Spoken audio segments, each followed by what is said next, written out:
ሰላም ውድ የሀገሬ ልጆች እንዴት ዋላችሁ? ሰላም ዋላችሁ ወይ? እንዴት አመሻችሁ? እንዴት አረፈዳችሁ? እንዴት ቆያችሁ? እኔ ጋር ሁሉም ሰላም፣ ሁሉም መልካም ነው። እንዴት ናችሁ? ደህና ናችሁ ወይ? እኔ ያለው እግዚአብሔር ይመስገን። ቪዲዮዬ ላይክ፣ ሼር፣ ሰብስክራይብ እንድታደርጉ እንድታበረታቱኝ በትህትና ጠይቃችኋለሁ ወገኖቼ። ውድ የሀገሬ ልጆች፣ ሙስሊም ውድ የሀገሬ ልጆች ሁላችሁንም ሰላም ብያለሁ። ውድ የኦርቶዶክስ ተከታይም ሰላም ብያለሁ። ሁላችሁንም ቪዲዮ ላይክ፣ ሼር፣ ሰብስክራይብ እንድታደርጉ እንድታበረታቱኝ በትህትና ጠይቃችኋለሁ ወገኖቼ።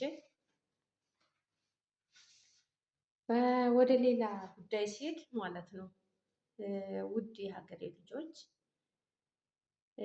መዳም ቤት ያላችሁ መዳም ኩሽና ያላችሁ ይጠቅማቸዋል ብዬ ያመጣሁት ቪዲዮ ናት። እሱስ ምንድነው? አሁን ሀገራችን ላይ ወደ ሀገራችን ስትሄዱ አዲስ ህግ ወጥቷል። ወደ ሀገራችሁ ሄዳችሁ ለመመለስ በጣም ይከብዳል፣ በጣም ይከብዳል። እሱስ ምንድነው? እንግዲህ በፍቃድ ሄዳችሁ የምትመጡት ሰየው ምንም ችግር የለም።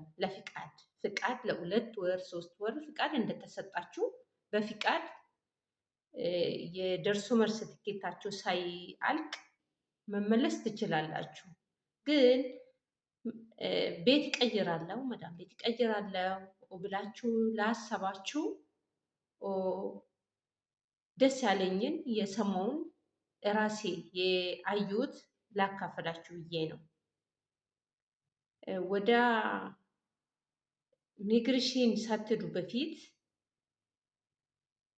የልደት ካርድ ነው የምታወጡት።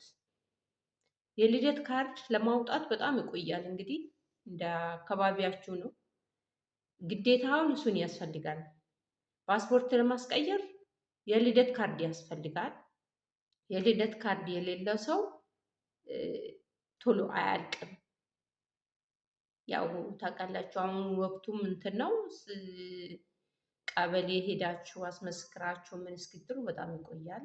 ከዛም በፊት ግን ትንሽዬ ወረቀት አለች፣ ፋይዳ የምትባል መታወቂያ አለች። ያቺ ፋይዳ ግዴታ ያስፈልጋል። ፋይዳውን ካላወጣችሁ መንቀሳቀስ ባንክ ቤት ራሱ ብር ማውጣት አትችሉም።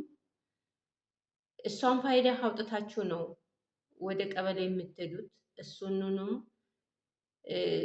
ፋይዳውን ይዛችሁ ነው የምታወጡት። ያቺ ፋይዳ መታወቂያዋን ይዛችሁ ቀበሌ ትሄዱ።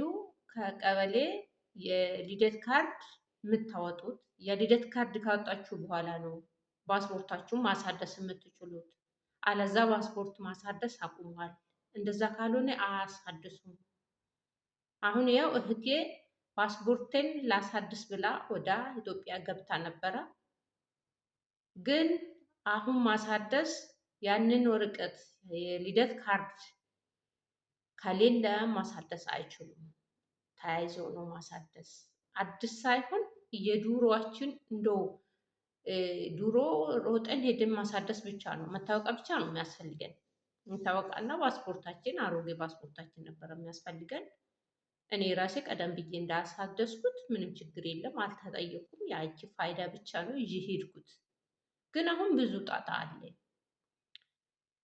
ሁለተኛ ደግሞ ወደ ቤት ለመቀየር ሲኦሲ ተምራችሁ ነው የምትመጡት። ሲኦሲ መማር ማለት ሲኦሲ ጋር ሳትሄዱ አሻራ አለ። አሻራ ማለት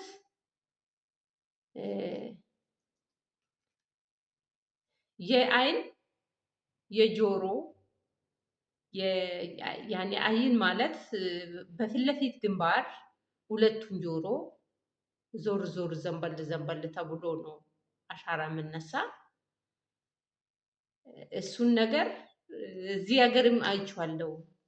ሲም ካርድ አወጣለሁ ብዬ ሄጄ እዚህ ሀገር ላይ አረቦቹ ቤትም አረቦቹ ጋርም አለ እሱ ነገር። እኔ ከቅርብ ጊዜ የመጣ ፋሽን ነው እንግዲህ፣ ጊዜ የሚያመጣ ነገር አላውቅም። አሁን ኢትዮጵያ ላይም እንደዛ ነው። እሱን አሻራ ሰጥታችሁ ያቺ አሻራ ሚሴጅ ሲገባላችሁ ሲኦሲ መማር ትሄዳላችሁ። ያቺ ሚሴጅ ሲገባ የተሰጣችሁ ወረቀት እንዳትጥሉ፣ እሷ ደግሞ ጠቃሚ ነገር ናት። ሲኦሲ መማር ስትሄዱ እሱን ይዛችሁ ነው የምትሄዱት። ሲኦሲ ተምራችሁ ሲጨርሱ ኦንላይ ካልሆነላችሁ ያችን ወረቀት ይዛችሁ ነው ኦንላይ ማድረግ የምትሄዱት። ብዙ ፕሮሰስ አለ። ከዛ ሲኦሲ ማለት ደግሞ እዚህ አረቦቹ ቤት እንደምትሰሩ አይደለም።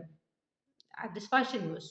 ምንም አይቼም አላውቀው ነው ያየሁት። እኔ 6 ዓመት እዚህ ሀገር ላይ ስሰራ ሀገሬ ላይ ገብቼ እኔ ጨርሻለሁ ብዬ ገብቼ ነበር። ግን እንደው ደግሞ ተመልሼ መጣሁ።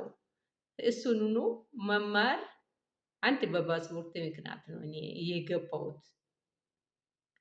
እሱን እዛ የምናውቀውን አይደለም እዚህ የምንሰራው አይደለም ስንማር የነበር ነው። ምንም ማለት አይደለም። እሺ ያለ ሰው በትዕግስቱ ያልፋል። ስንቶቹ ተጣልተዋል። እንደዚህ አይነት አይደለም ስራ እየሰራን ብሎ መልስ ከተሰጣሽ እዛችሁት ይወድቃል። እሺ ይጥሉሻል። ስለሚጥሉን እሺ ይበልጣል ብለን እሺ ተባብለን አለፍነው እና ወገኖቼ ብዙ ጣጣ አለ። እሱም ደግሞ ቀጥታ በኤምባሲ በኤጀንሲ መምጣት ይቻላል። ብዙ ብሩን ባሳከፍሉ በኤጀንሲ መምጣት ይቻላል። ግን ከክፍለ ሀገር የሚመጡ ሰዎች ናቸው ብዙ ብር ጨፍጭፈው ምን ብሎ ውስጥ ለውስጡን ለማያውቅ ሰው ይበላቸዋል። ውስጡ ለውስጡን ለማያውቅ ሰው ብዙ ብር ይበላቸዋል፣ ደላሎቹ ማለት ነው። ስለዚህ የምርመራና የሲኦሲ በቃ የተወሰነ ብር ዩኒፎርም የሚባለው አለ። እሱ ነው የሚከፈለው እንጂ ሌላ ምንም የሚከፈለው ነገር የለም። ብዙ የሚከፈለው ነገር የለም። ግን ያው ውስጡን ቢሮ ለመሄድ ኤጀንሲ ለመሄድ ለማያውቅ ሰው ብዙ ብር ያስከፍላቸዋል። ተጠይቀው 60 ሺህ ምናምን ይላሉ። እስከነ ምርመራ እስከነ ምኑ ወደ 80 ሺህ ምናምን ታወጣላችሁ። እና ይሄንን ነው። ለማንኛውም እኔ አሁን አስፈላጊ የሆነ እንትኑ ነው የልደት ካርዱ ነው። ግዴታ ልደት ካርድ ካላወጣችሁ ፓስፖርት ማውጣት አትችሉም። እዚህ ወስናችሁ ግቡ ለማለት ነው ውዶቼ። ቪዲዮ ላይክ፣ ሼር፣ ሰብስክራይብ አድርጉ። በሌላ ቪዲዮ እስኪገናኝ ድረስ ሰላም ሁኑ። መልካም ቀን፣ መልካም ቆይታ